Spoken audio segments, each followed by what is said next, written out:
దేవా, నీ పరిశుద్ధమైన దివ్యగణ నామమును బట్టి నీకు వేలాది వందనాలు. ఈ వారమంతయు నీ రెక్కల నీడ క్రింద మమ్మల్ని సజీవులుగా ఉంచి దాచి కాపాడి బలపరిచి భయంకరమైనటువంటి ఈ ఎండవేళలో నీ సన్నిధి మాటున మమ్మను దాచి క్షేమాన్నిచ్చి ఇదిగో నాయన ఈ బైబిల్ స్టడీలో మమ్మల్ని సమకూర్చారు. నీ మాటలు విని నీ సత్యమును ఎరిగి నీ చిత్తాన్ని జరిగించడానికి, వాక్యాన్ని పరిశీలించడానికి మీరు మాకు అనుగ్రహించిన ఈ శ్రేష్టమైన సమయాన్ని బట్టి నీకు స్తోత్రం. నిలబడిన నన్ను నీ కృపలో జ్ఞాపకం చేసుకొని చదవబడిన వాక్యము ద్వారా మాతో మాట్లాడి నీ చిత్తానుసారంగా బ్రతికే ప్రజలుగా మమ్మను సిద్ధపరిచి స్థిరపరచమని యేసయ్య అతి శ్రేష్టమైన దివ్యగణ నామమున అడిగి వేడుకొంచున్నాము తండ్రి. ఆమెన్. Praise Lord. హల్లెలూయా చెప్దాం. హల్లెలూయా. మనం పోయిన వారం ఈ అధ్యాయాన్ని మనం ధ్యానం చేసాం. ఈ అధ్యాయంలో పోయిన వారం మనం సమకూర్చబడిన వారికి, ఎవరైతే చెదిరిపోయి దేవునికి దూరమై దేవుని కృపకు నోచుకోని స్థితిలో లోకంలోకి వెళ్ళిపోయిన తర్వాత దేవుడు వారిని సమకూర్చుకుంటే, దేవుడు వారిని సమకూర్చిన తర్వాత మొదట వారి యందు ఆనందిస్తాడు అని, తర్వాత వారికి ఒక క్రొత్త పేరు పెడతాడని, తర్వాత వారు దేవునికి ఒక ప్రతిష్ఠితమైన జనముగా ఉంటారని, ఆ విధంగానే మనం పోయిన వారంలో అలా ఏర్పరచబడిన సమకూర్చబడినటువంటి ప్రజలకు, జనాంగానికి దేవుడు కావలి వారిని ఉంచాడని, ఆ విధంగానే విజ్ఞాపనకర్తలను వారి పక్షాన ఎల్లప్పుడూ ప్రార్థన చేసే గుంపును ఉంచాడని, అంత మాత్రమే కాకుండా 8వ వచనంలో దేవుడే తనకు తోడుగా ఉండి వారికి ధాన్యాన్ని ద్రాక్షరసమును ఆశీర్వదించినట్లుగా మనం చూస్తున్నాం. దేవునికి స్తోత్రం. హల్లెలూయా. దేవుని యొక్క కాపుదలలో ఉన్న వారికి కలిగేటువంటి ఆశీర్వాదాలను మనం ధ్యానం చేస్తున్నాం. ప్రభువైన యేసుక్రీస్తు యొద్దకు వచ్చిన వారి జీవితాల్లో ఆయన చేసే కార్యాలను మనం తలపోస్తున్నాం. చెప్పబడిన ప్రతి మాట, ప్రతి విషయాన్ని మన జీవితాల్లో జరిగిందా లేదా అని పరిశీలించుకోవాలి. ఓకే, సమకూర్చబడిన వారి విషయాల్లో దేవుడు ఈ క్రియ చేస్తాడు కదా, మరి నా జీవితంలో ఎందుకని నా ధాన్యము విస్తరించబడట్లేదు, ధాన్యాన్ని నేను మిగిల్చుకోవట్లేదు అంటే మన కష్టార్జితాన్ని ఎందుకు అనుభవించలేకపోతున్నాం, ద్రాక్షరసం ఎక్కడ ఏ తిత్తులలో పోసి కారిపోతుంది అని పరిశీలించుకోవాలి. మన వాక్యాన్ని దీవెన గురించి చెప్పినప్పుడు ఈ దీవెన నాకు కలిగిందా లేదా అని పరిశీలించుకోవాలి. ఒకవేళ ఏదైనా హెచ్చరిక, శాపం అలాంటి ఆలోచనలు దైవదాసు చెప్పినప్పుడు అవును నా జీవితం ఇలాంటి స్థితిలో ఏమైనా ఉన్నాయా లేదా అని పరిశీలించుకోవాలి. ఎప్పటికప్పుడు వాక్యాన్ని మనం పరిశీలించుకున్న దాన్ని బట్టే పరిశుద్ధతను కాపాడుకుంటాం. అందుకనే యవనస్తులు దేని చేత తమ నడతను శుద్ధి చేసుకుంటారు అంటే నీ వాక్యము చేతనే కదా. అంటే ఏంటి, దాని కింద ఏముంటుంది, దానిని జాగ్రత్తగా చూచుకుని దాన్ని బట్టి జాగ్రత్తగా చూసుకోవాలి. వాక్యం గుర్తుంచుకొని దాన్ని జాగ్రత్తగా చూసుకోవాలి. ఎప్పుడు ఎలా ఆ వాక్యాన్ని వాడాలో, ఎప్పుడు ఎలా ఆ వాక్యాన్ని అర్థం చేసుకోవాలో, ఏ సందర్భంలో ఆ వాక్యాన్ని ఏ విధంగా మన జీవితానికి అన్వయించుకోవాలో, ఆ వాక్యము ద్వారా మనల్ని పరిశీలించుకోవాలో, వాక్యము ద్వారా మనల్ని మనం హెచ్చరించుకోవాలో, ఇవన్నీ జాగ్రత్తగా మనల్ని మనం మన భక్తి జీవితాన్ని వాక్యపు వెలుగులో ఎప్పటికప్పుడు పరిశీలించుకుంటూ, పరిశోధించుకుంటూ, చూసుకుంటూ ఉండాలి. అప్పుడు మాత్రమే సిద్ధపాటు కలిగి, మెలకువ కలిగి, ఆ వాక్య వెలుగులో ఉన్న వారి జీవితాల్లో దేవుని స్వరం విని ఆ కడబూర వినగానే ఏమవుతారు, రెప్పపాటిలో మారిపోతారు, మార్పు చెందుతారు. అలాంటి సిద్ధపాటు లేకుండా ఇది వాళ్ళ కోసమో, ఇది వీళ్ళ కోసమో, వాళ్ళ లాంటి వాళ్ళు, వీళ్ళలాంటి వారు, అందుకే ఇలా చెప్పారు అలా అని చెప్పిన వాక్యానికి ఎవరికో ఆపాదించి, ఎవరి గురించి ఆలోచించి నిన్ను, నీ బ్రతుకును, నీ జీవితాన్ని సరి చేసుకోకుండా ఉంటే వాక్యం నిష్ప్రయోజనం అయిపోతుంది. వాక్యం ఏమైపోతుంది, నిష్ప్రయోజనం అయిపోతుంది. ఎందుకని నిష్ప్రయోజనం అయిపోయింది అంటే వాక్యంలో ఏముంటుందంటే విశ్వాసము కలిగిన వారితో కలిసి ఉండలేదు కాబట్టి వాక్యము నిష్ప్రయోజనమాయను అని పౌలు చెప్తాడు. ఎవరైతే విశ్వాసం కలిగి దేవుని ఉద్దేశాన్ని ఎరిగి ఆ ప్రకారంగా బ్రతుకుతున్న వారితో కలిసి ఉండకుండా వీళ్ళు ఒక ప్రత్యేక గుంపుగా మారిపోయి ప్రత్యేక ఆలోచన విధానాన్ని చేపట్టి కలవకుండా వాక్యాన్ని హృదయంలో ఉంచుకోకుండా వేరు అయిపోయిన దాన్ని బట్టి చేదు వేరు వారి బ్రతుకులో మొలిచి ఏమైపోయింది? నిష్ప్రయోజనం అయిపోయింది. అందుకే వాళ్ళు మధ్యలో అరణ్యంలో రాలిపోయారు అని రాయబడింది. అందరూ రాలిపోయారా? కాదు కదా. దేవుని మాటకు వినకుండా, లోబడకుండా, అర్థం చేసుకోకుండా, దాన్ని అన్వయించుకోకుండా ఎవరైతే దేవునికి ఎదురు తిరిగారో, సనిగారో, గొనిగారో, విశ్వాసం కలిగి దేవుని వెంబడిస్తున్న వారితో అనుసరించలేదు, వాళ్ళు రాలిపోయారు. కాబట్టి నేను చెప్తున్న మాట ఏంటంటే వాక్యము చెప్పినప్పుడు ముందు దాన్ని మనమే దాన్ని అన్వయించుకోవాలి, అప్లై చేసుకోవాలి. అవును కదా, అవును ఇలా లేదు కదా, ఇలా ఉండాలి కదా, ఇంతవరకు ఇలా లేకపోయానే, సో ఇక మీదట ఇలా ఉండాలని వాక్యం విన్నదాన్ని బట్టి కొన్ని తీర్మానాలు, వాక్యం విన్నదాన్ని బట్టి కొన్ని మార్చుకోవడాలు, ఇవన్నీ కూడా ఎప్పటికప్పుడు మన జీవితంలో జరుగుతూ ఉంటేనే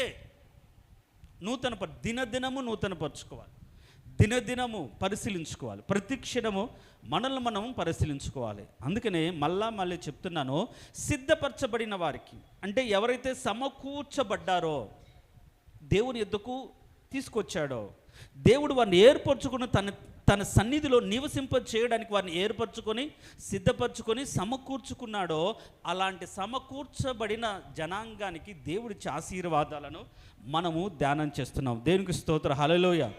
బైబిల్లో అంత ఈజీగా అది ఒక్కరు దేవుని సన్నిధిలో సమకూర్చబడాలంటే, అవునా? ఇన్ని దాదాపుగా 850 కోట్ల మంది ప్రపంచ జనాభా ఉంటే వారిలో దాదాపుగా 300 కోట్ల మంది క్రైస్తవులు ఉన్నారు, ఇంకొక 300 కోట్ల మంది ముస్లిమ్స్ ఉన్నారు, ఇంకొక 150 కోట్ల మంది హిందువులు, తర్వాత ఇంకొక 100 కోట్ల మంది రకరకాలైన ఉన్నారు. దాదాపు 850-900 కోట్ల మంది ప్రజలు ఉన్నారు.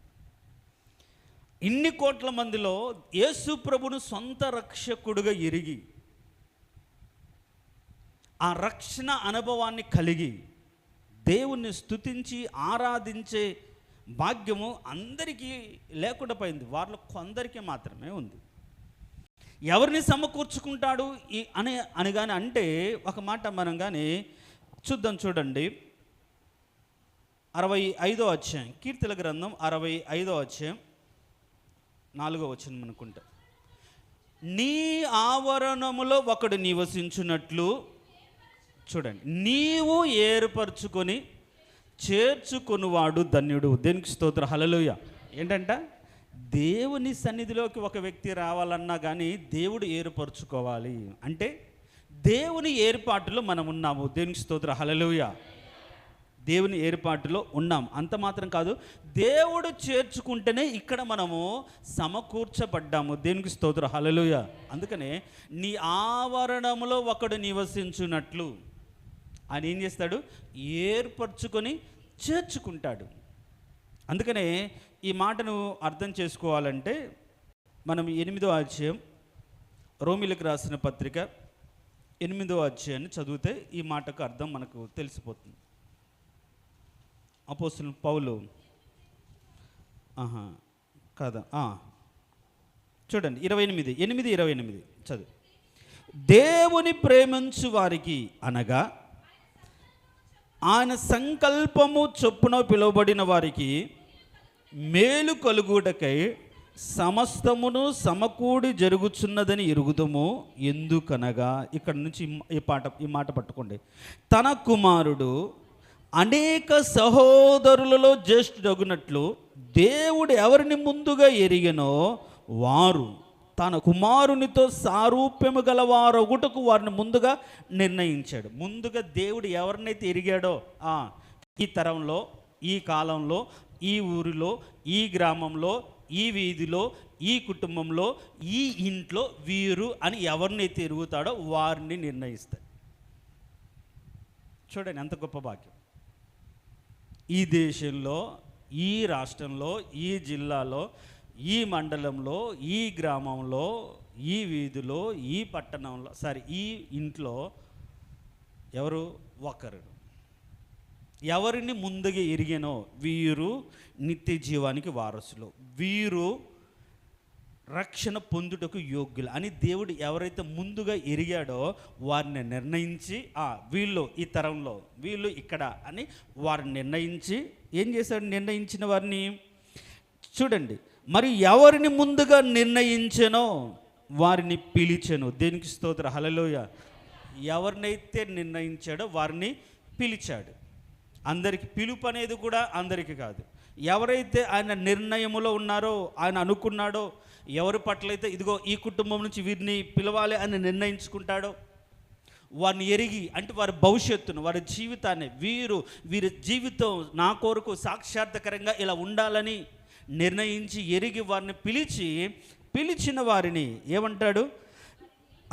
ఎవరిని ముందుగా నిర్ణయించిన వారిని పిలిచెను, ఎవరిని పిలిచిన వారిని నీతిమంతులుగా తీర్చెను. దేవునికి స్తోత్రం, హల్లెలూయా. అంటే ప్రభు యేసుక్రీస్తు రక్షణ ద్వారా నీతిమంతులుగా మార్చబడడం కూడా ఆయన సంకల్పం అంటాం కదా.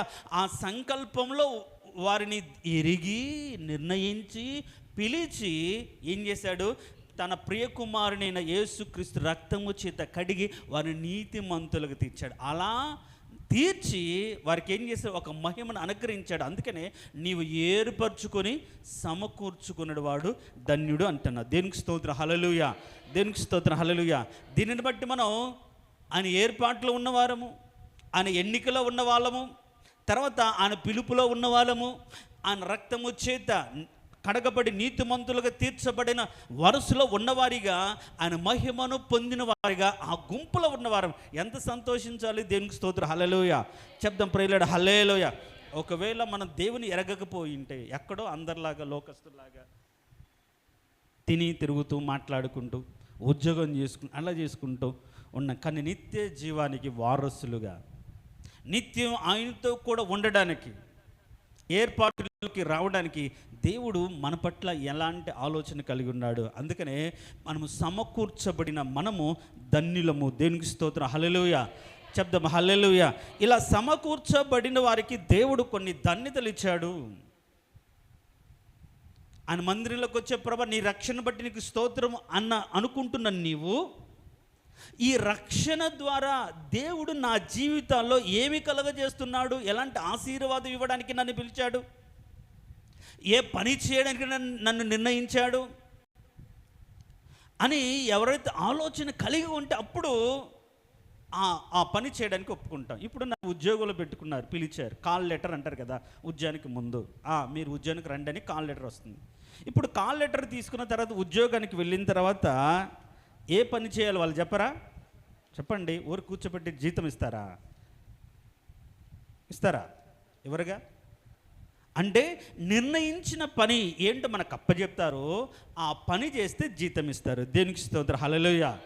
అయితే మనము రక్షణ ద్వారా మనము చేయాలనుకున్న పనిని తెలుసుకోలేని వారిగా, రక్షణ అంటే మారు మనసు పొంది తండ్రి ప్రభువా యేసయ్య అనుకుంటూ ఇంట్లో కూర్చోవడం, విశ్వాసాన్ని కాపాడుకోవడం, జస్ట్ ఊరికనే ఇంట్లో ఉంటే సరిపోతుంది, నేను మారు మనసు పొందాను, నేను కూడా బాప్తిసం తీసుకున్నాను అనుకునే భ్రమలో ఉంటారు. కానీ నేను ఎన్నోసార్లు చెప్తాను, రక్షించబడిన వారి పట్ల దేనికి ఒక సంకల్పం ఉంటుంది, దేవునికి ఒక ఉద్దేశం ఉంటుంది. పిలుచుకున్నవాడు పని ఇస్తాడు, పని చెప్తాడు, ఏ పని చేయడానికో ఆ పని చేయడానికి ఆయన పిలుచుకుంటాడు అనే ఆలోచన కలిగి ఉంటే ఎవరైనా సరే ప్రభువా నేనేం చేయాలి, అందరూ ఒకే పని చేయరుగా. కాలేజీలో మేము దాదాపుగా ఇప్పుడు మా ఇన్స్టిట్యూషన్లో కాలేజీలో 250 మంది స్టాఫ్ ఉన్నారు. 250 మంది ఒకటే పని చేస్తారా? కాదుగా. ఎవరికి నిర్ణయించింది వాళ్ళు. లారీ అంటున్నా, బస్ క్లీనర్ దగ్గర నుంచి లేకుంటే అక్కడ ప్రిన్సిపాల్, మేనేజర్ వరకు ఉన్న అన్ని రకాల హోదాలలో, రకరకాల డిజిగ్నేషన్లో ఎవరిని ఎందుకు పిలిచారో, ఎందుకు నిర్ణయించుకొని పిలిచారో ఆ నిర్ణయం చొప్పున పని చెప్తారు. ఆ పని చేయడానికి పిలుపు. దేనికి స్తోత్రం, హల్లెలూయా. కాబట్టి ఆ రక్షణ అనే పిలుపు పిలిచిన ప్రతి ఒక్కరికి ఏదో ఒక పని ఉంటుంది. ఆ పని మనం అర్థం చేసుకోవాలి. ఇది వీళ్ళదే, వీళ్ళకే, సేవకులు ఒక్కలే కాదు, ఎవరు వారి పనిది. అందుకనే ఈ సంఘము శరీరం అయితే ఈ అవయాలకు ఒక్కొక్క పని.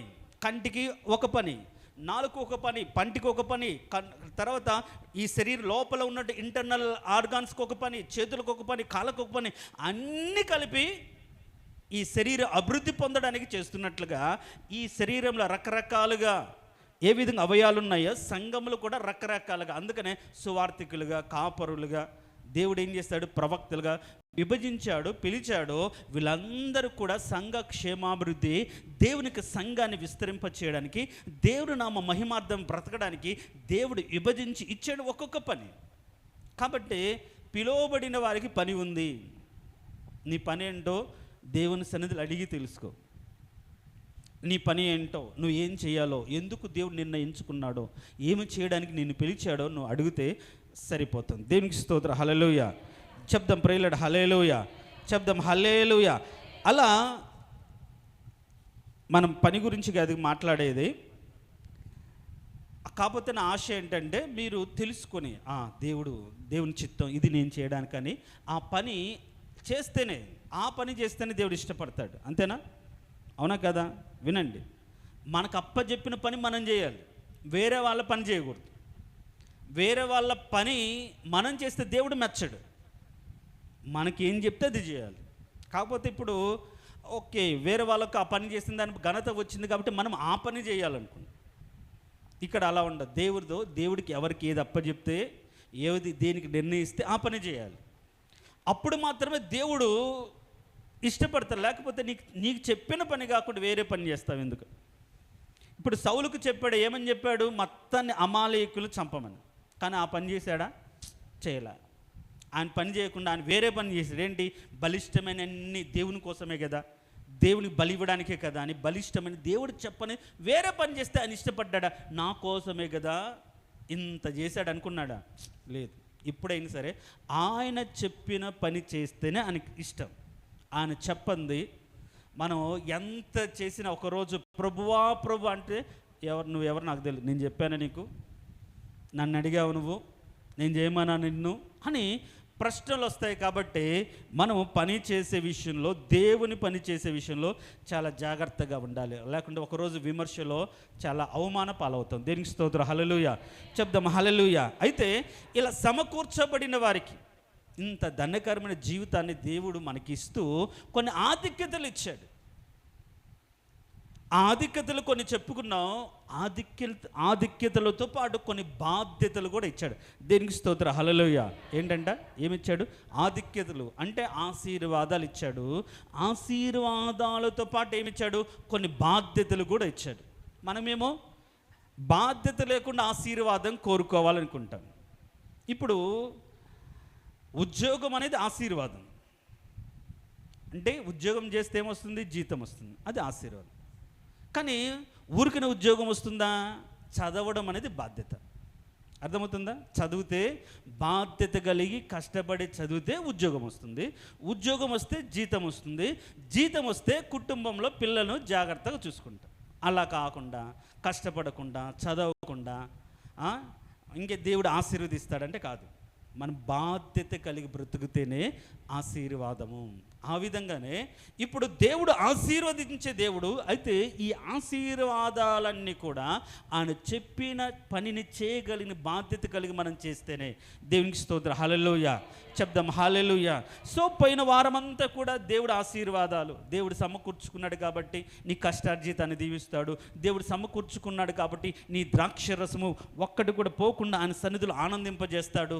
దేవుడు సమకూర్చుకున్నాడు కాబట్టి కావలి వారు నీకు ఉంచి నిత్యము నీ విషయంలో కావాలి అంటే నీకు అంటే ఏంటి హెచ్చరిక చేసి నిన్ను అలర్ట్ చేసి నువ్వు నడిచే మార్గాన్ని చెప్పేవారు దేవుడు నీకు సమకూర్చాడు. నీ తరపున విజ్ఞాపనకర్తలను దేవుడు ఏర్పరిచాడు. ఇదంతా కూడా మన బాగు కోసమే, మన ఆశీర్వాదం కోసమే. అయితే ఈ ఆశీర్వాదం కోసమే కాకుండా మనము చేయవలసిన బాధ్యతలు ఒక విశ్వాసిగా రక్షణ పొందిన వ్యక్తిగా, రక్షణను అనుభవిస్తున్న వారిగా, పిలుచుకున్న వారు చేయగలిగిన కొన్ని బాధ్యతలు ఉన్న అవేంటి అంటే ఇప్పుడు మనం చదువుతాం. 1 వచనం చూడండి. గుమ్మముల ద్వారా రండి రండి, జనమునకు త్రోవ సిద్ధపరచుడి. దేవునికి స్తోత్రం. హల్లెలూయా చెప్దాం ప్రియులారా, హల్లెలూయా. ఏంటి అంటే మనము ఆయన వెళ్ళే విషయంలో కూడా ఒక క్రమాన్ని ఏర్పరిచాడు.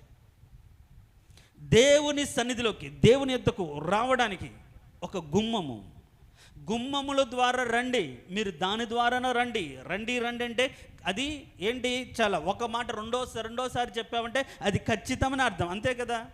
నువ్వు వద్దు అంటే ఏంటి? అది చెయ్యొద్దని అంతే. రండి అంటే మీరు రావాల్సిన మార్గం గుమ్మముల ద్వారా. అలా వచ్చిన వారు ఏం చేయాలి?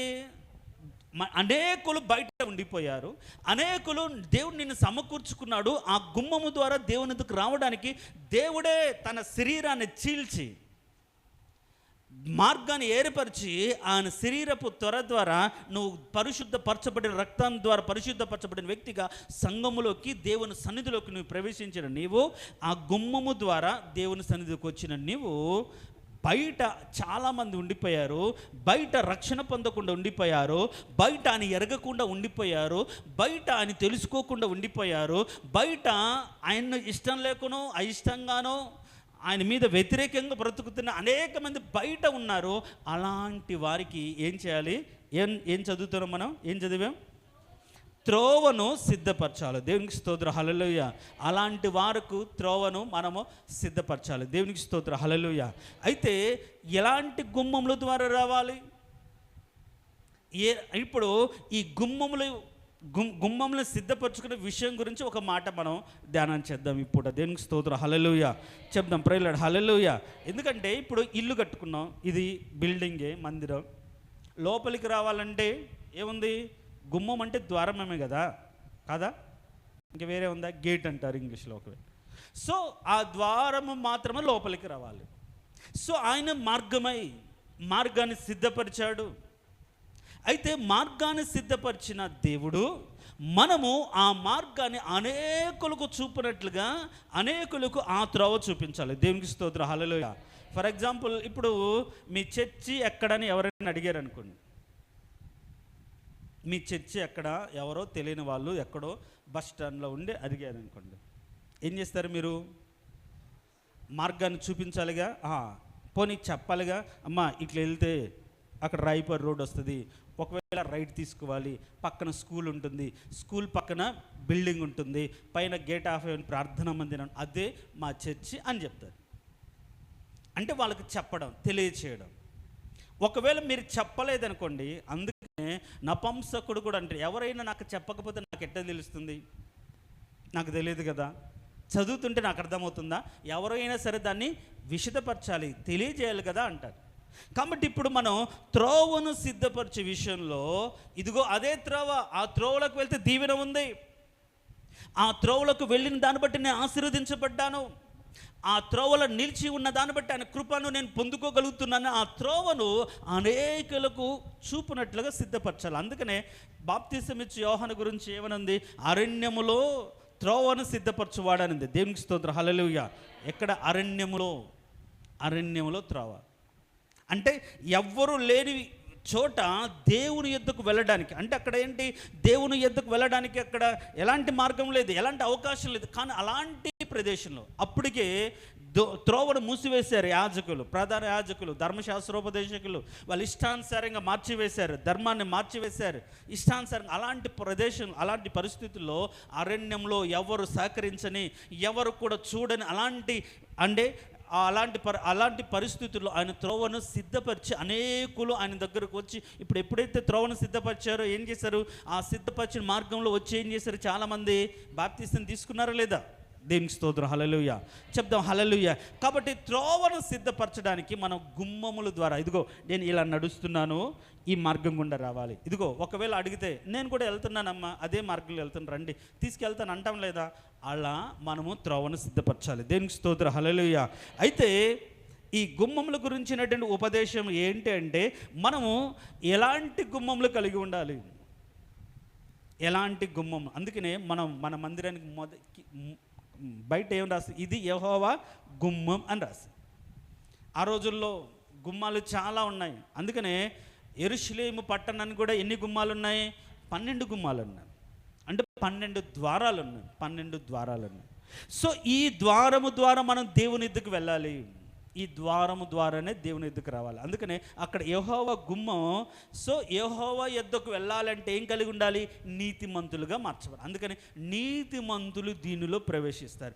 దేవుడు పరిశుద్ధుడు. దేవుడు ఆ పరిశుద్ధత కలిగిన వారు మాత్రమే దేవుని సన్నిధిలో ఉండగలుగుతారు. యెహోవా గుమ్మం మనబడిన పరిశుద్ధ దేవుని మందిరంలో ఒక వ్యక్తి ప్రభువైన యేసుక్రీస్తు రక్తము ద్వారా పాపము నుంచి విమోచించబడి ఆ రక్తం ద్వారా కడగబడిన వారు మాత్రమే లోపలికి వస్తారు. దేవుని గుమ్మం. ఇప్పుడు రాజగుమ్మాలు, ఇంటి దగ్గర గుమ్మాలు, ఇట్లా రకరకాల గుమ్మాలు ఉన్నాయి. అయితే ఇప్పుడు బైబిల్లో ఒక మాట ఉంటుంది.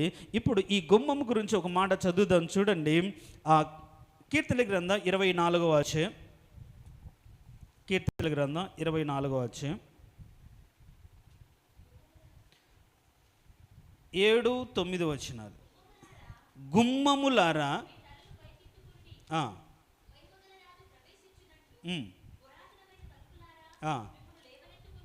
చాలు. ఇప్పుడు గుమ్మములారా ఏమంటున్నాడు? మీ తలలు పైకెత్తుకున్నాడు. ఎందుకని? మహిమ గల రాజు ప్రవేశించడానికి. దేవునికి స్తోత్రం, హల్లెలూయా. అంటే దేవుడు ప్రవేశించే మార్గం. ఆయన కూడా ఆ గుమ్మము గుండానే వస్తాడు. మనము కూడా ఆ గుమ్మములు ఏం చేసుకోవాలి? సిద్ధపరచుకో. దేవుడు మన యుద్ధకు వచ్చినట్లుగా. ఇప్పుడు మనం కింది వచ్చిన చదివాం, ఆయన నీ యుద్ధకు వచ్చుచున్నాడని చదివాం కదా. కింద వచ్చిన చదివారు లేదా? ఆయన ఇదిగో తీసుకొని నీ యుద్ధకు ఆయన ఇచ్చి జీవితం ఆయన తీసుకొని వచ్చుచున్నాడు అని చెప్తున్నాడు. ఎవరి యుద్ధకు? మన యుద్ధకు. సో మన యుద్ధకు రావాలి అంటే ఏం చేయాలి? ముందు మన గుమ్మాన్ని ఏం చేసుకోవాలి? సిద్ధపరచుకోవాలి. ఎందుకని? ఆయన ప్రవేశించినట్లుగా. అయితే ఎలాంటి గుమ్మంలోకి ఆయన వస్తాడు అంటే అక్కడే మనం చదువుతాం. చూడండి, 118వ అధ్యాయం, కీర్తనల గ్రంథం 118వ అధ్యాయం 19వ వచనం.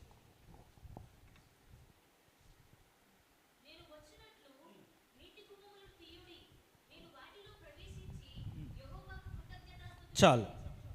ఆయన వచ్చినట్లుగా గుమ్మంలో ఏముండాలి? నీతి ఉండాలి. చెప్పండి. ఇప్పుడు యేసు ప్రభు మీ ఇంట్లోకి రావాలి, యేసు ప్రభు నీ జీవితంలోకి రావాలి అంటే ఆయన లోపలికి రావాలంటే నీ ద్వారం ఏమై ఉండాలి? నీతి కలిగి ఉండాలి. ఒకవేళ ఆ నీతి లేకుండా, పరిశుద్ధత లేకుండా, నీ మార్గం నువ్వు సిద్ధపరచుకోకుండా నువ్వు అలా ఉంటే ఆయన నీ యొద్దకు వస్తాడా? రాడు. ఇప్పుడు మనం అర్థం చేసుకోవాల్సిన పాయింట్ ఏంటంటే, చూడండి, కొరింథీయులకు రాసిన మొదటి పత్రిక 1వ అధ్యాయం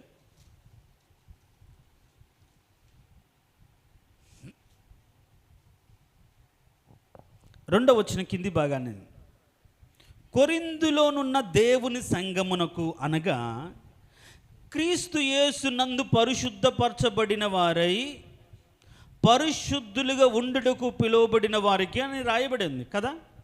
ఇంకా పరిశుద్ధపరచబడిన తర్వాత మళ్ళీ ఇంకా పరిశుద్ధులుగా ఉండాలి. అంటే ఆయన రక్తము చేత పాపము నుండి పరిశుద్ధపరచబడిన మన జీవితం ఇంకా ఈ లోక మాలిన్యం మనం అంటుకోకుండా ఏం చేసుకోవాలి? మనల్ని మనం ఆ పరిశుద్ధమైన జీవితాన్ని కాపాడుకోవాలి. అందుకని అక్కడ పరిశుద్ధులుగా ఉండుటకు పిలువబడ్డారు అని రాయబడింది. అంటే రక్షణ పొందిన తర్వాత ఆయన వచ్చేంత వరకు, ఎందుకంటే ఆయన సన్నిధిలో నిలిపేది ఏంటి అంటే మనం కాపాడుకున్న పరిశుద్ధత. అల్టిమేట్గా పరిశుద్ధత లేకుండా ఎవరు కూడా దేవుని చూడలేరు కదా. చూస్తారా? చూడలేరు. ఆయన సన్నిధిలో నిలబడడానికి గల కారణం ఏమై ఉంటుంది? మన జీవితంలో పరిశుద్ధతే. సంపాదించుకున్న డబ్బు, కూడబెట్టుకున్న ఆస్తి, లేకుంటే మనము బాగా తిని సంపాదించుకున్న కండలు గల దేహం, అందమైన దేహం, ఏది కూడా అక్కడికి రాదు, నిలబడలేదు కూడా. పరిశుద్ధతే, పరిశుద్ధతే, పరిశుద్ధతే. కాబట్టి ఈ పరిశుద్ధత దేవుడు ఆయన అనుగ్రహించాడు. రక్తము ద్వారా మనం కడిగి శుభ్రపరిచాడు. మన జీవితాన్ని, మన బ్రతుకును ఆ రక్తం ద్వారా కడిగి నీతితో నింపి పరిశుద్ధపరిచాడు. ఈ పరిశుద్ధపరచబడిన జీవితం అలానే ఉండాలి. మధ్యలో మలినము, మట్టి, రోగ అలాంటి లోక సంబంధం ఏది కూడా మళ్ళీ మనకు అంటుకొని మళ్ళీ రోత జీవితం కలిగి ఉండకుండా పరిశుద్ధులుగా ఉండడానికి పిలువబడ్డారు. పరిశుద్ధపరచబడిన వారై పరిశుద్ధులుగా ఉండాలి. దేవునికి స్తోత్రం. హల్లెలూయా చెప్దాం. ప్రేయర్ హల్లెలూయా. అలా పరిశుద్ధులుగా ఉండాలి. ఇలా పరిశుద్ధంగా జీవించడమే క్రైస్తవుడి యొక్క ముఖ్య ఉద్దేశం. అలా పరిశుద్ధుడిగా ఉంటేనే రేపు ఆ పరిశుద్ధత కాపాడుకున్నవాడు ఆయనను చూడగలుగుతాడు, ఆయన సన్నిధిలో ఉండగలుగుతాడు. దేవునికి స్తోత్రం. హల్లెలూయా చెప్దాం. హల్లెలూయా. కాబట్టే ఆయన మనలోకి రావాలన్నా ఏముండాలి? పరిశుద్ధత. నీతి గుమ్మములను తీయుడు. నీతి అంటే ఆయన రక్షణ ద్వారా నీతిని అనుగ్రహించాడు, నీతిమంతులుగా మనం తీర్చాడు. ఆ నీతిని మన జీవితంలో కాపాడుకుంటే ఏం చేస్తాడు? ఆయన మన యొద్దకు వస్తాడు. అంటే దీని అర్థం ఏంటి? ఆ రక్తము చేత కడగబడినప్పటికీ పరిశుద్ధపరచబడిన మనము ఈ పరిశుద్ధత కాపాడుకుంటేనే మనతో ఉంటాడు అనే సత్యాన్ని మనకు అర్థమవ్వాలి. దేవునికి స్తోత్రం. హల్లెలూయా. ఇంకా నేను రక్షణ పొందాను కదా, ఇంకేం కాదులే, నేను మారు మనసు పొందాను, బాప్తీసం తీసుకున్నాను అనుకుంటారు. ఇప్పుడు బాప్తీసం తీసుకున్న తర్వాత మళ్ళీ పాత అలవాట్లు నువ్వు బ్రతుకుతున్నావు అనుకోండి, ఎవరైనా ఏమంటారు? అయ్యో పాపం అంటారా? ఇంత దానికేనమ్మా ఈమె మునిగింది, ఇంత దానికే. ఇప్పుడు మనల్ని పాయింట్ అవుట్ చేసేది ఎక్కడంటే ఖచ్చితంగా మన భక్తి జీవితం. ఒక్కప్పుడు ఎంత దుర్మార్గంగా బతకని, ఇప్పుడు మారు మనసు పొంది బాప్తీసం తీసుకుని రక్షణలోకి వచ్చిన తర్వాత ఒక చిన్న తప్పు చేయని, అది మనం ఒకసారి కంట్రోల్ చేసుకోలేకనో ఏదో ఆవేశంతో ఒక మాట అన్నా, లేకుంటే ఏదైనా చిన్న తప్పుదేం చేసినా దాన్ని ఎంత పెద్దగా చేస్తారు, ఎంత పెద్దగా చూస్తారు అంటే లోకం అంతగా అంటుంది. కారణం ఏంటంటే మనం మార్చబడ్డాం, పరిశుద్ధులకు ఉండడానికి నిర్ణయించుకున్నాం. ఆ పరిశుద్ధతను మనం పోగొట్టుకుంటే చాలు, ఖచ్చితంగా లోకం మనల్ని ఏం చేస్తుంది? ప్రశ్నిస్తుంది.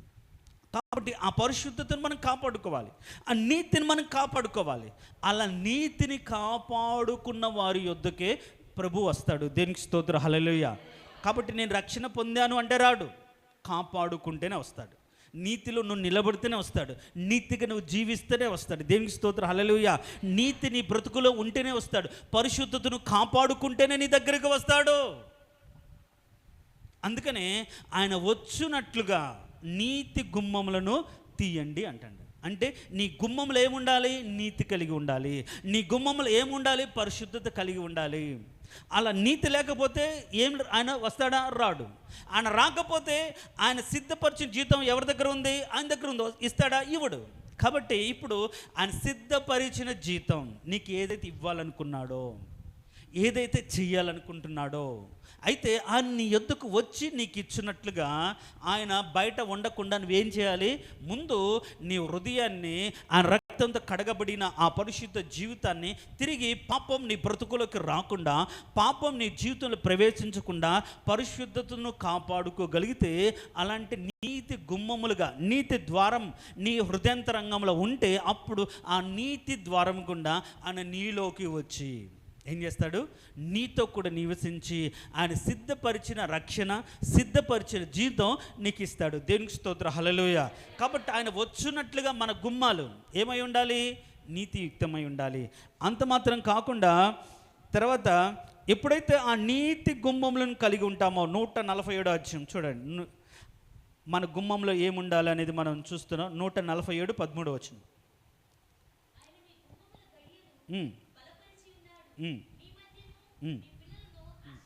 చాలు.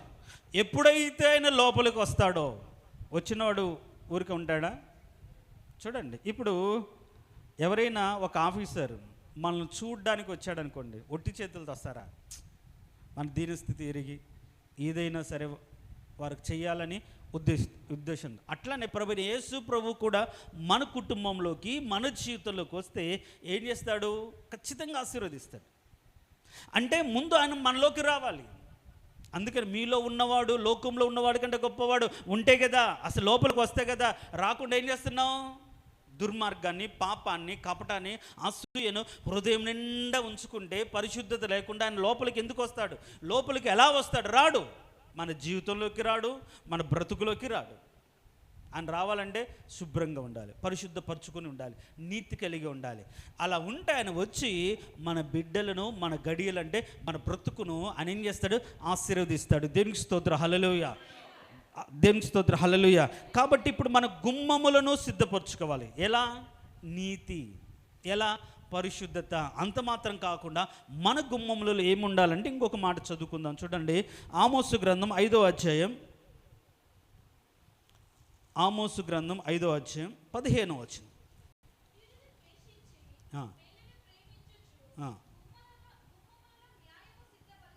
గుమ్మములలో ఏముండాలి? న్యాయం ఉండాలి. సో మన బ్రతుకులు ఏముండాలి? న్యాయం ఉండాలి.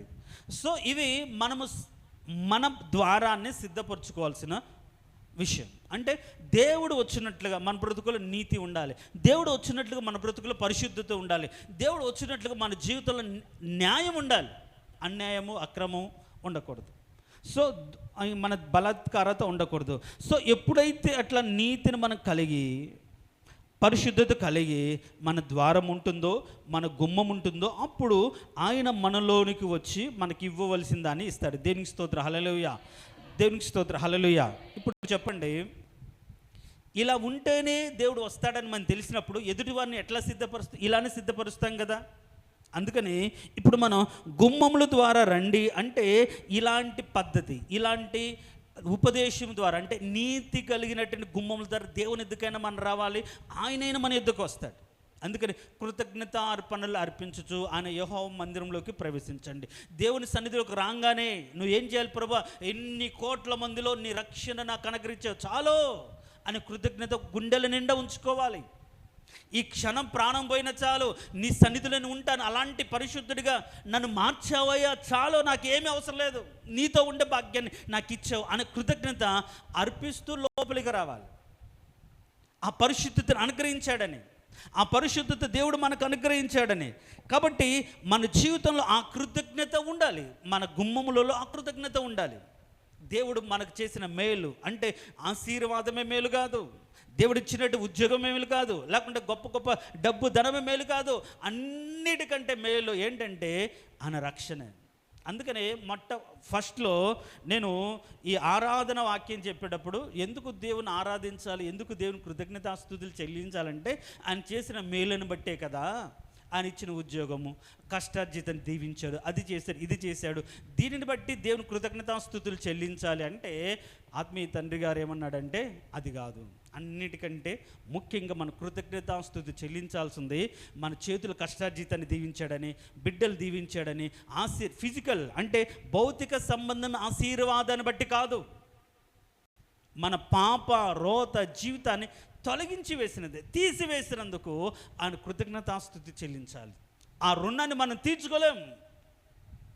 కాబట్టి అందుకనే కృతజ్ఞతాస్తుతి మనం ఉన్నా లేకపోయినా ప్రభా ఈ ప్రాణానికి పట్టిన పాపాన్ని తొలగించి వేశావు, ఈ ఆత్మకు పట్టిన దోషాన్ని తీసివేశావు, నిందరహిత నీ సన్నిధిలో నిలవగలిగిన యోగ్యత ఈ దేహానికి దయచేసావు, మహిమ దేహంగా మార్చడానికి నీ కృపనిచ్చావనే కృతజ్ఞత మన బ్రతుకులో ఉండాలి. దేవునికి స్తోత్రం, హల్లెలూయా.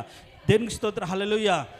ఆయన ఆవరణంలో మనం ఏం చేయాలి? కృతజ్ఞతాస్తుతులు చెల్లిస్తూ ఆయన గుమ్మంలోకి మనం ప్రవేశించాలి. దేవునికి స్తోత్రం, హల్లెలూయా. మన నోటే ఉండాలి కృతజ్ఞతాస్తుతి ఉండాలి. ఏం చేశాడు దేవుడు, ఏమిచ్చాడు దేవుడు, ఏంతో లెమ్మ అనే నిరాశ నిస్పృహ మాట దేవునికి చాలా బాధ కలిగిస్తాయి. ఏం చేశాడు? నీకోసం ప్రాణం పెట్టాడు, సిలువను సహించాడు, శ్రమను భరించాడు, వేదన పడ్డాడు, దుఃఖపడ్డాడు, అవమానపడ్డాడు, ఊమివేయబడ్డాడు, కొరడాలతో కొట్టబడ్డాడు, చీల్చబడ్డాడు. ఎంత చేశాడు నీకోసం. ఇది కాదా? ఈ ప్రాణానికి పట్టిన పాపాన్ని తొలగించడానికి చేసిన దాన్ని బట్టి మనం కృతజ్ఞతాస్తుతులు చెల్లించాలి. అలా కృతజ్ఞతాస్తుతులు చెల్లిస్తూ దేవుని మందిరంలోకి రావాలి. దేవునికి స్తోత్రం, హల్లెలూయా. దేవునికి స్తోత్రం, హల్లెలూయా. గుమ్మముల ద్వారా రండి అంటే ఒకటి మనం ఆయన దగ్గరికి మన జీవితాల నీతిని కలిగి ఆయన ఎదుకు రావాలి, పరిశుద్ధతను కలిగి ఆయన ఎదుకు రావాలి. అంత మాత్రం కాకుండా కృతజ్ఞత కలిగి ఆయన ఎదుకు రావాలి. దేనికి స్తోత్రం, హల్లెలూయా. చెప్దాం, హల్లెలూయా. అంత మాత్రం కాకుండా రెండవ గుమ్మాన్ని మనం రెండో విధంగా ఎలా అర్థం చేసుకోవాలంటే మనం దేవుని ఎందుకు రావాలన్నా దేవుడు ఏర్పరిచిన ద్వారం ఏంటి, దేవుడు ఏర్పరిచిన పద్ధతి ఏంటి, దేవుడు ఏర్పరిచిన ఉపదేశం ఏంటో మనం తెలుసుకోవాలి. దేనికి స్తోత్రం, హల్లెలూయా. ఇప్పుడు యెరూషలేము పట్టణంలోకి ప్రవేశించడానికి ఎన్ని ద్వారాలు ఉన్నాయి? 12 ద్వారాలు ఉన్నాయి. ఇప్పుడు నూతన యెరూషలేము పట్టణం దేవుడు సిద్ధపరుస్తున్నాడు కదా మన కోసం. దానికి కూడా ఎన్ని గుమ్మాలు ఉన్నాయి? 12 గుమ్మాలు ఉన్నాయి. ఎన్ని పునాదులు ఉన్నాయి? 12 పునాదులు. అంటే ఈ మాట ఒకసారి చదువుదాం చూడండి. ప్రకటన గ్రంథం 22వ అధ్యాయం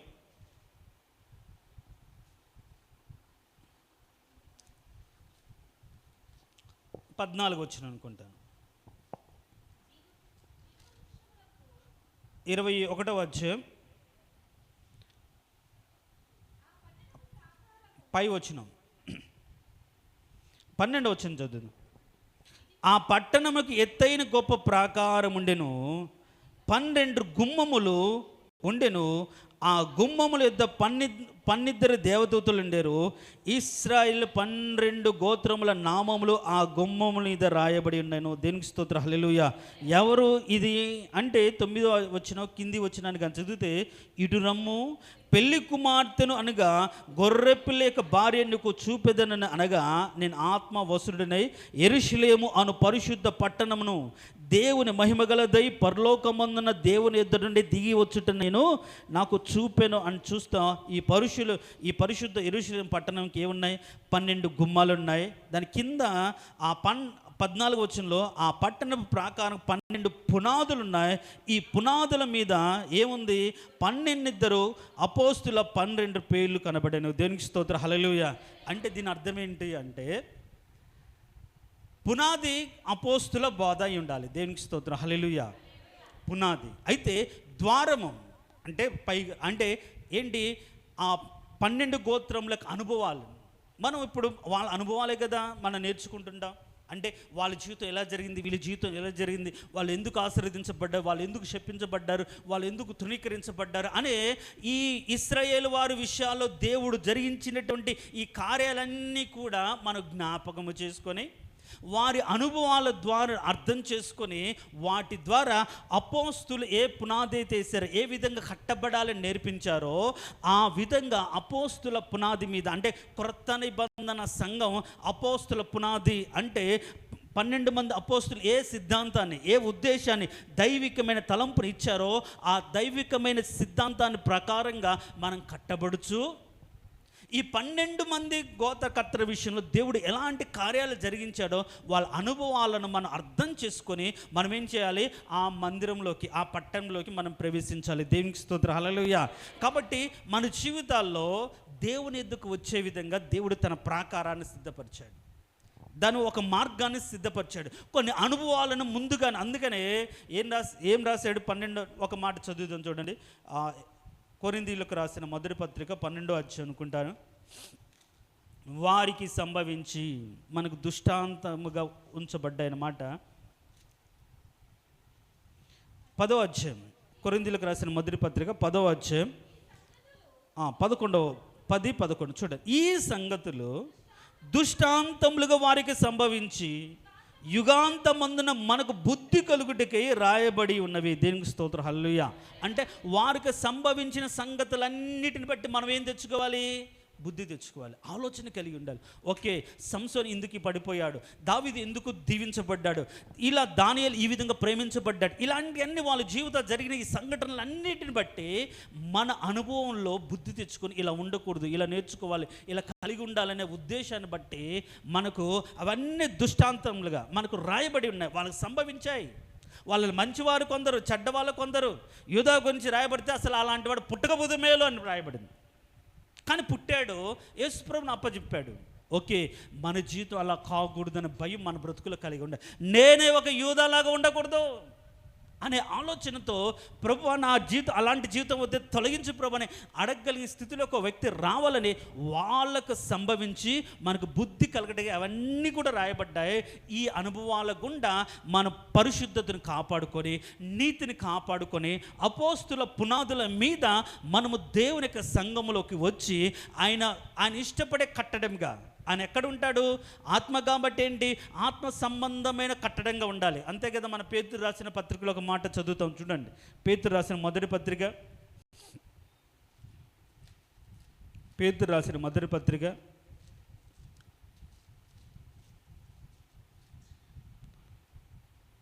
2వ అధ్యాయం 5వ వచనం.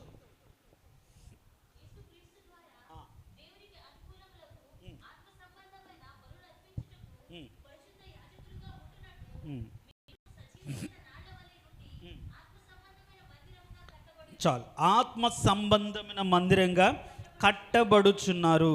అంటే ఇప్పుడు మనల్ని ఎలా కట్టుకోవాలి? ఆత్మ సంబంధమైన మందిరంగా.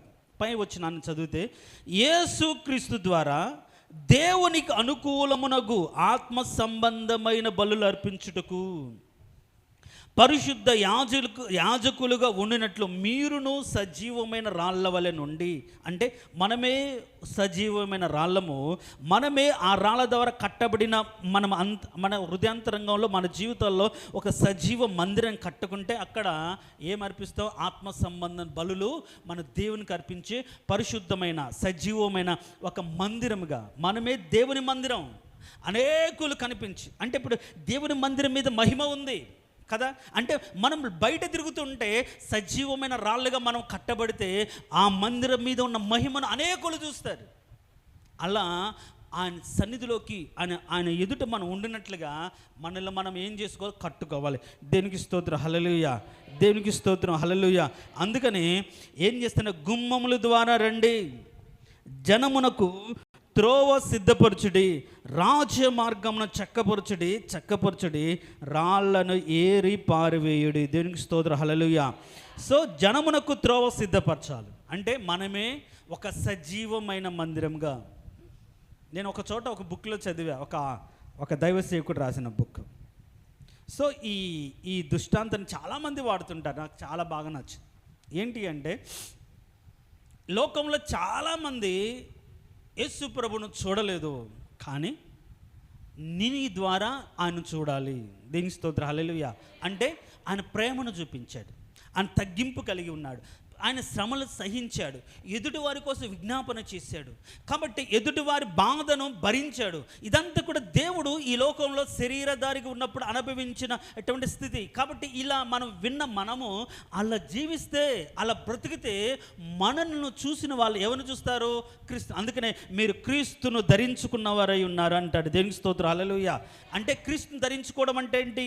ఆయన పోలికను, ఆయన ఉద్దేశాన్ని, ఆయన చిత్తాన్ని, అలా ఆలోచనను, ఆయన నడిపి మన జీవితాలు కలిగితే అనేకులు అంటారు, అయ్యా మాకు దేవుడు అంటే ఎవరో తెలియదు, మిమ్మల్ని చూస్తే మీ మాటల్లో ఆ ప్రేమ కనిపిస్తుంది, మీ యొక్క ప్రవర్తనలో ఆ పరిశుద్ధత కనిపిస్తుంది అని మన గురించి చెప్పగలిగిన ఒక సజీవమైన మందిరంగా మనం ఉండాలి. దేవునికి స్తోత్రం, హల్లెలూయా.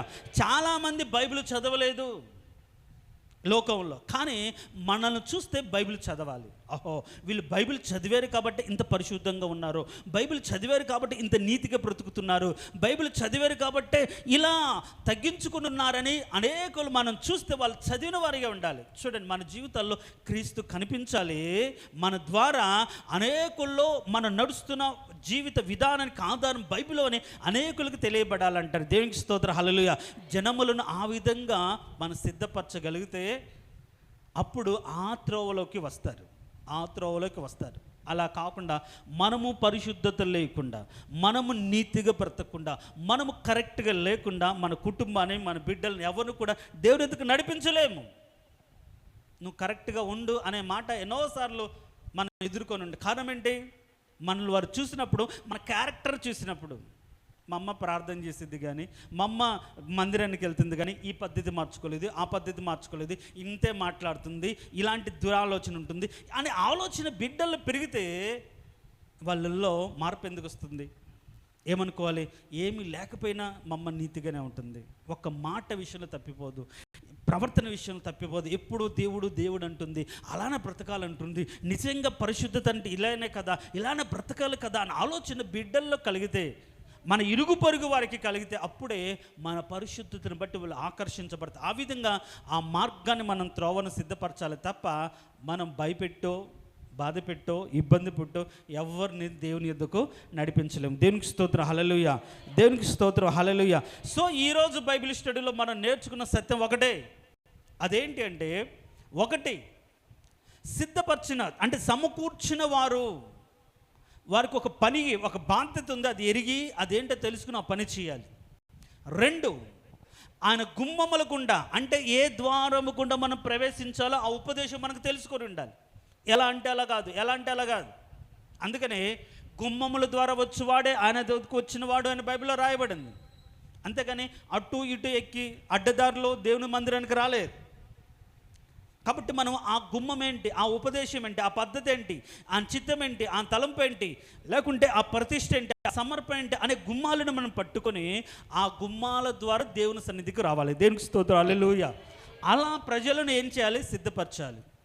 అంటే ప్రజలు అంటే ఇప్పుడు మనమే ఒక గుమ్మం. మన ద్వారా అంటే మన సమర్పణ చూసి కొందరు దేవుని దగ్గర రావాలి, మన తగ్గింపు చూసి కొందరు దేవుని దగ్గర రావాలి, మన నీతి చూసి కొందరు దేవుని దగ్గర రావాలి, మన పరిశుద్ధం చూసి కొందరు దేవుని దగ్గరకు రావాలి. అంటే దేవుని ధరించుకుని ఆ గుమ్మాలను మనం అనేకులు ఎదుట ఓపెన్ చేసి ఉంచాలి. దేవుని స్తోత్రం, హల్లెలూయా. అలా మనమే దేవుడు ప్రవేశించి దేవుని చేత దీవించబడి, దేవుని చేత ఆశీర్వదించబడి, దేవుడి కృపను కలిగి, దేవుని కాపుదల కలిగిన ఒక గుమ్మముగా అనేకులు కనిపిస్తే, ఇదిగో వీరితో వెళ్తే మనకు క్షేమము, వీరితో ఉంటే మనకు లాభము, వీరితో వెళ్తే మనం ఆశీర్వదించబడతాము అని వాళ్ళకి అర్థమైపోతే వాళ్ళు మనల్ని వెంబడిస్తారు. దేవునికి స్తోత్రం, హల్లెలూయా. ఇప్పుడు చెప్పండి, దావీదు ఉన్నాడు. దావీదు అడవుల్లో ఉన్నాడు, అడవుల్లో తరమబడుతున్నాడు. సౌలు చంపాలని చూస్తున్నాడు. ఎవరైనా ఒక వ్యక్తి చంపబడుతున్న క్షణంలో, తరమబడుతున్న క్షణంలో ఎవరు అతని దగ్గరికి వెళ్తారా? ఎవరు వెళ్ళరు. అతనికి దిక్కు లేదు, అతనికి దిక్కాన లేదు, అతనికి తినడానికి తిండి లేదు. ఆయన దగ్గరికి వెళ్తే మనకేంటి లాభం అని ఆలోచిస్తున్నాను. కానీ దేవుడు అతని పట్ల ఉన్న సంకల్పం, ఉద్దేశం ఎరిగిన వీళ్ళు అందరూ కూడా అతని దగ్గరికి వెళ్ళినట్టుగా మనం చూస్తాం. దేవునికి స్తోత్రం, హల్లెలూయా. కారణం ఏంటి? అతనితో ఉంటే ఈరోజు కాకపోయినా రేపైనా రాజు అవుతాడు, రేపైనా రాజు అవుతాడు. ఆ రోజు రాజు అయినప్పుడు ఏదైనా మనకు చూస్తాడు అని ఆలోచన. అంటే ఇప్పుడు దావీదును వెంబడించడానికి గల కారణం ఏంటంటే, దావీదు పట్ల దేవుని కృప, ఒక రోజు అతడు రాజు అవుతాడని. అలానే మనల్ని వెంబడించేవాళ్ళు, ఒకవేళ మన శ్రమల్లో ఉన్నా సరే, మన ఇబ్బందుల్లో ఉన్నా సరే, మన కష్టాల్లో ఉన్నా సరే, మన నిందల్లో ఉన్నా సరే, మన అవమానాలు ఉన్నా సరే, మన ముందు ఉన్నటువంటి స్థితి గమనించిన వాళ్ళు ఖచ్చితంగా మనల్ని వెంబడిస్తారు. దేవునికి స్తోత్రం, హల్లెలూయా. చూడండి ఎలాంటి వాళ్ళు వెంబడించారంటే, మీరు కానీ ఒక మాట చదువుకొని ముగిద్దాం. సమూయేలు మొదటి గ్రంథం 22 కానీ 21 కానీ, సమూయేలు మొదటి గ్రంథం చూడండి 22వ అధ్యాయం. ఇక్కడ చూడండి మొదటి వచనంలో, దావీదు అక్కడి నుండి బయలుదేరి అదుల్లాము గుహలోనికి తప్పించుకొని పోగా అతని సహోదరులు, అతని ఇంటివారు ఆ సంగతి విని అతని ఎద్దుకు వచ్చారు. మరియు సరే, ఇంటివారు వచ్చారు అనుకుంటే ఏదో ఒకటి అనుకోవచ్చు, కానీ ఇబ్బంది గల వారందరూ, అప్పులు చేసుకుని వారు అందరూ, అసమాధానంగా ఉండి వారందరూ అతని యొద్ద కూడుకొనగా, ఎంతమంది వచ్చారు? దాదాపుగా 400 మంది వచ్చారు. చూడండి, ఎందుకు వచ్చారు దావీదు దగ్గరికి? దావీదు అభిషేకించబడిన వాడు, దావీదు రాజుగా నిర్ణయించబడిన వాడు, దావీదు ఒకరోజు రాజు అవుతాడు. ఇప్పుడు ఈరోజు దావీదు స్థితి బాగలేకపోవచ్చు, కానీ అతని వెంట ఉంటే, అతనితో పాటు నడిస్తే ఒకరోజు మనకు కూడా ఒక స్థితిలోకి వస్తాం. మరి మనల్ని చూస్తే అలా అంటున్నారా? మన ఇబ్బందిని చూసినా, ఇప్పుడు ఇక్కడ దావీదు గుహలోకి పారిపోయిన పరిస్థితుల్లో అతను వెతుక్కొని అతని దగ్గరికి వచ్చారు. కుటుంబ సభ్యులు వచ్చారు, సరేలే ఇబ్బంది ఉందో ఏదుందో సహాయం చేయడానికి వచ్చారు. కానీ చాలామంది 400 మంది వచ్చారు. కారణం ఏంటి అంటే, దావీదు ఒక రోజు దీవించబడే స్థితిలోకి వెళ్తాడు. అంటే మనల్ని వెంబడించేవారు ఇప్పుడున్న స్థితిని బట్టి కాదు, ఈరోజు ఉన్న పరిస్థితిని బట్టి కాదు, రేపు మనం ఉండబోయే స్థితిని బట్టి మన వెంట రావాలి. దేనికి స్తోత్రం, హల్లెలూయా. అదే మన సాక్ష్యమై ఉండాలి, ఈరోజు ఉన్నది కాదు. ఇదిగో వీరితో వెళ్తే రేపు దీవించబడతాం, వీరితో వెళ్తే ఈ ప్రార్థనలో మనం బలపరచబడతాం, వీరితో వెళ్తే మనం ఆశీర్వదించబడతామనే ఆ స్థితి అనేకులకు మనం కలగచేయాలి. దావీదు అలా సిద్ధపరిచాడు అనేకులు. తన లేమిలో కూడా అనేకులు తన వెంట వచ్చే విధంగా తను ఒక ఆశీర్వాద కారణకంగా ఉండిపోయాడు. జనాలను అట్లా సిద్ధపరచాలి. అంటే మన దగ్గర ఇప్పుడు లేకపోయినా, ఈరోజు లేకపోయినా, ఈ క్షణం లేకపోయినా ఒక రోజు పొందుకుంటారు వీళ్ళతో వెళ్తే మనకు కూడా ఏదో ఒకటి పొందుకుంటాం, ఏదో ఒక మేలు జరుగుతుంది, ఒక ఆశీర్వాదం, ఒక దీవెన, ఒక కృప మనం పొందుకుంటాం. కాబట్టి వీరి అనుభవాల గుండా వీరితో కూడా నడిస్తే మనకు ఆశీర్వాదం అనేది మనము లేమిలో, కష్టంలో కూడా ఎదుటి వారికి కలిగించడమే నిజమైన విశ్వాసం. అవునా కాదా? ఇప్పుడు దావీదు పారిపోయాడు, గుహలో ఉన్నాడు, తిండి లేదు, తిప్పలేదు, ఏం తింటాడో తెలియదు, ఎలా బ్రతుకుతాడో తెలియదు, ఎంతకాలం ఉంటాడో కూడా తెలియదు. కానీ ప్రజలందరూ 400 మంది అతని దగ్గరికి వచ్చారు. కారణం ఏంటి? అతని భవిష్యత్తు వీరికి ఏం చేసింది? ఒక నమ్మకం కలగజేస్తుంది. అంటే మన బ్రతుకు ఈరోజు దీనంగా ఉండొచ్చు, కష్టంగా ఉండొచ్చు, ఇబ్బందికరంగా, కానీ మన ప్రవర్తన, మన నీతి, మన పరిశుద్ధతను అనుసరిస్తే రేపు మనం కూడా ఒక స్థితిలో ఉంటాము, మనం కూడా ఒక ఆశీర్వాదకరమైన స్థితిలో ఉంటాము అనేది మనము తెలుసుకోవాలి. దేవునికి స్తోత్రం, హల్లెలూయా. ఆ విధంగా మనము మనతో ఉన్నవారిని సిద్ధపరచాలి. ఆ విధంగా మన దగ్గరికి వస్తే వారు దీవించబడతామని మనకి క్యారెక్టర్, మనకు స్థితి ఎదుటి వారికి తెలిసే విధంగా మన బ్రతుకు కలిగి ఉండాలి. అలా జనాలను మనం సిద్ధపరచాలి. ఈ జనాలను సిద్ధపరిచే విషయంలో మనలో ఉన్న రాళ్లను ఏ విధంగా ఏరి వేసుకోవాలో వచ్చే వారం నేర్చుకుందాం. తలలు వంచిన మనం బైబిల్ స్టడీలో కొన్ని శ్రేష్టమైన దేవుని యొక్క విషయాలు, 900 కోట్ల మందిలో దేవుడు ఏర్పరచుకొని పిలుచుకున్నాడు నిన్ను ఆశీర్వదించడానికి. ఆయన నిన్ను ఆశీర్వదించడానికి ముందు ఒక బాధ్యత నీకు అప్పచెప్తాడు. ఆ బాధ్యత నువ్వు నెరవేర్చగలిగితే సిద్ధపరిచిన జీతం, దేవుడిచ్చు బహుమానం, జీతమే కాదు ఎక్స్ట్రాగా బహుమానం, బోనస్ కూడా ఇవ్వడానికి నీ దగ్గరికి రానున్న దేవుడు. కాబట్టి నీతి అనే నీ గుమ్మములు తెరువు, నీ గుమ్మముల పరిశుద్ధతను కాపాడుకో, నీ గుమ్మంలో న్యాయమును ఉంచుకో. ఆయన నీ యొద్దకు వచ్చి రక్షణను నీకు ఇస్తాడు, నీ యొద్దకు వచ్చి బహుమానాన్ని నీకు ఇస్తాడు, నీ యొద్దకు వచ్చి జీతాన్ని నీకు ఇస్తాడు. ముందు నువ్వు రక్షించబడిన నీవు నీ గుమ్మములను సిద్ధపరచుకో. గుమ్మములారా తలపైకి ఎత్తుకోండి, మహిమగల రాజు నీ యొద్దకు వచ్చుచున్నాడు. నీవే ఆ గుమ్మము. నువ్వు తల ఎత్తుకోగలిగిన స్థితిలో తల దించుకొని, నేను ఈ పాపం చేశాను, ఈ తప్పు చేశాను అన్నీ ఎప్పుడు కూడా ఒక దోషిలాగా ఒక దోషిలాగా ఆయన ఎదుట తల దించుకునే వాడికి కాకుండా, నీ పాప దోష రుణమును తొలగించి శ్రమను సహించి పాప విమోచన కలగజేసిన దేవుడు పరిశుద్ధత నీకు ఇస్తే, నేను పరిశుద్ధ కాపాడుకున్నాను ప్రభువా అని తలెత్తుకున్నాను వైపు చూడగల స్థితిని కలిగి ఉంటే, నీ బ్రతుకుల నీతిని కాపాడుకోగలిగితే, నీ బ్రతుకులో న్యాయాన్ని కలిగి నువ్వు జీవించగలిగితే, మహిమగల రాజు నీలోకి వచ్చి నిన్ను నీ కుటుంబాన్ని ఆశీర్వదిస్తాడు, దీవిస్తాడు. ఆ విధంగా నీవు సిద్ధపరచుకొని ఆ విధంగా అనేకులు ఆయన మార్గంలోకి వచ్చినట్లుగా వారిని నువ్వు సిద్ధపరచాలి. ఇది నీ పట్ల దేవునికి ఉన్నటువంటి సర్వసాధారణమైన సంకల్పం. అనేకులను బూదిగంతముల వరకు ఆయన ప్రకటన తెలియజేస్తున్నాడు. ఈరోజు నువ్వు రక్షించబడ్డావు, పాపం నుంచి విడిపించబడ్డావు, దేవుని సన్నిధిలో సమకూర్చబడ్డావు. నిన్ను దీవించడానికి ఆనందించే దేవుడు, నీకు మేలు చేయడానికి ఆనందించే దేవుడు అని పోయిన వారం నేర్చుకున్నావు. నీకు మేలు చేయాలి, ఇదిగో కష్టపడి బాధపడి ఈ ఆవేదన పడి దుఃఖపడి వీళ్ళు నా యొద్దకు వచ్చారు, ఏదో ఒక మేలు చేయాలి, ఏదో ఒక మంచి చేయాలి, ఏదో ఒక ఆశీర్వాదం ఇవ్వాలని నీ యొద్దకు వస్తున్న దేవుడు. కానీ నీ గుమ్మం పాడైపోయి ఉంటే, నీ గుమ్మంలో దుర్మార్గం ఉంటే, నీ గుమ్మంలో పాపం ఉంటే, నీ గుమ్మంలో అవినీతి ఉంటే, నీ గుమ్మంలో దూషణ ఉంటే, నీ గుమ్మంలో వేషధారణ ఉంటే ఆయన లోపలికి రాగలుగుతాడా? లేదు. ఆయన సిద్ధపరిచిన జీతం ఉంచుకొని కూడా ఇవ్వాలని వచ్చాను, కానీ వీళ్ళు రెడీగా లేరు, వీరు కరెక్ట్గా లేరు, అవసరం లేదు, నా ద్వారా మేలు పొందుకోవడానికి వీళ్ళకి యోగ్యత లేదు అని ఎన్నిసార్లు బయట వెళ్ళిపోయాడో ప్రియ సహోదరి ఆలోచన చేసుకో.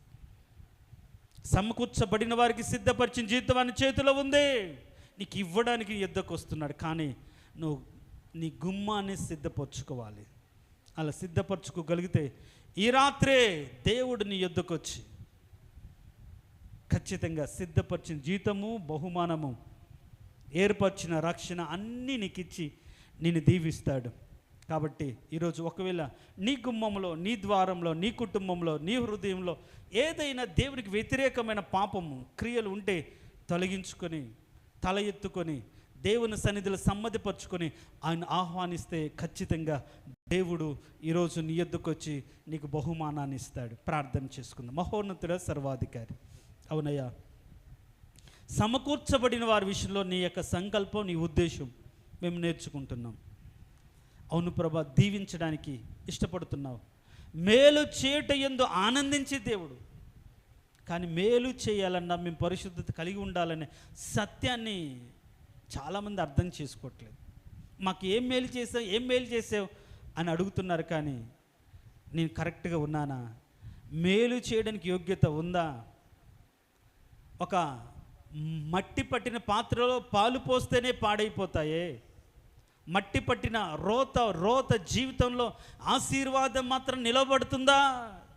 ఎన్నిసార్లు ఆశీర్వదించింటాడు, ఎన్నిసార్లు దీవించింటాడు, కానీ ఆ ఆశీర్వాదం నిలుపుకోలేక పాడైపోయాయి, చెడిపోయాయి అని అర్థం చేసుకొని ప్రభా, ఇప్పటికైనా హృదయాంతరంగాన్ని శుద్ధి చేసుకొని సజీవమైన రాళ్ళగా కట్టబడి ఆత్మ సంబంధమైన బలి అర్పించగలిగిన యోగ్యకరమైనటువంటి ఒక మందిరముగా మేమే మీరు ప్రవేశించినట్లుగా సిద్ధపడే ఒక మంచి శ్రేష్టమైన భక్తి మాకు అనుగ్రహించండి.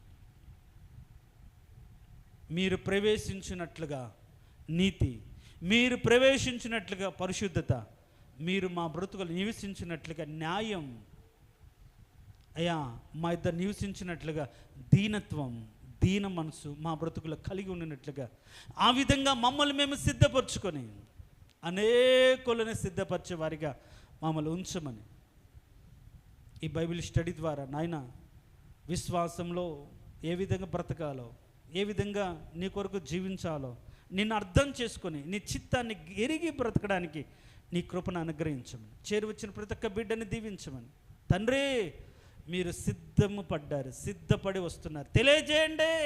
సిద్ధపరిచిన జీతం తీసుకొని వస్తున్నారు, సియోను కుమార్తెకు తెలియజేయండి అని నీ మాట చెప్తుండగా ఈరోజు ఏ కుటుంబానికి మీరు సిద్ధపరిచిన జీతం నీ చేతిలో ఉందో, ఎన్నిసార్లు ఆ కుటుంబాల దగ్గరికి వెళ్ళి తలుపు తట్టారో కానీ తీయకుండా, రాకుండానే అడ్డుపడిన వారి అవిశ్వాసం, రాకుండానే అడ్డుపడిన వారి పాపం, రాకుండానే అడ్డుపడిన వారి యొక్క అక్రమం, అన్యాయం, మత్సరం, కొల్లు వీటిని తొలగించుకొని మీరు నివసించగలిగినటువంటి పరిశుద్ధతను మేము కాపాడుకున్నట్లుగా ప్రతి ఒక్కరిని సిద్ధపరచమని, అలాంటి శ్రేష్టమైన భక్తి జీవితం మాకు అనుగ్రహించమని, వచ్చిన ప్రతి ఒక్క బిడ్డని దీవించమని, వారి జీవితంలో ప్రతి లోటు తీర్చి ప్రభా, సమకూర్చబడిన వారికి కలిగిన దీవెన ప్రతి ఒక్కరికి యేసు నామమున కలుగునుగా కానీ ప్రకటిస్తాం. వారి జీవితాలు పొందుకోగలిగిన యోగ్యతను వారికి అనుగ్రహించమని కోరుకుంటూ, మా మందిరంలో ఉన్న ప్రతి ఒక్క బిడ్డను దీవించమని, మా సంఘంలో ఉన్న ప్రతి బలహీన్ని నీ కృపలో జ్ఞాపకము చేసుకొని వారి బలహీన తొలగించి విడిపించమని, ఈ లైవ్లో వింటున్న వాక్యం వింటున్న ప్రతి ఒక్క బిడ్డను కూడా అయా సరైన రీతిగా భక్తి చేసే వ్యక్తిగా సిద్ధపరిచి బలపరిచి ఆశీర్వదించమని యేసయ్య అతి శ్రేష్టమైన దివ్యగణ నామం అడిగి వేడుకొంచున్నాము తండ్రి, ఆమేన్. మన తండ్రి అయిన దేవుని యొక్క ప్రేమ, క్రీస్తు కృప, పరిశుద్ధాత్మక సహవాసం ఇప్పుడు ఎల్లప్పుడూ సదాకాలం మనకును సంగముకును లైవ్లో చూస్తున్న ప్రతి కుటుంబానికి తోడై ఉండి ఆశీర్వదించి బలపరుచునుగాక. ఆమేన్, ఆమేన్.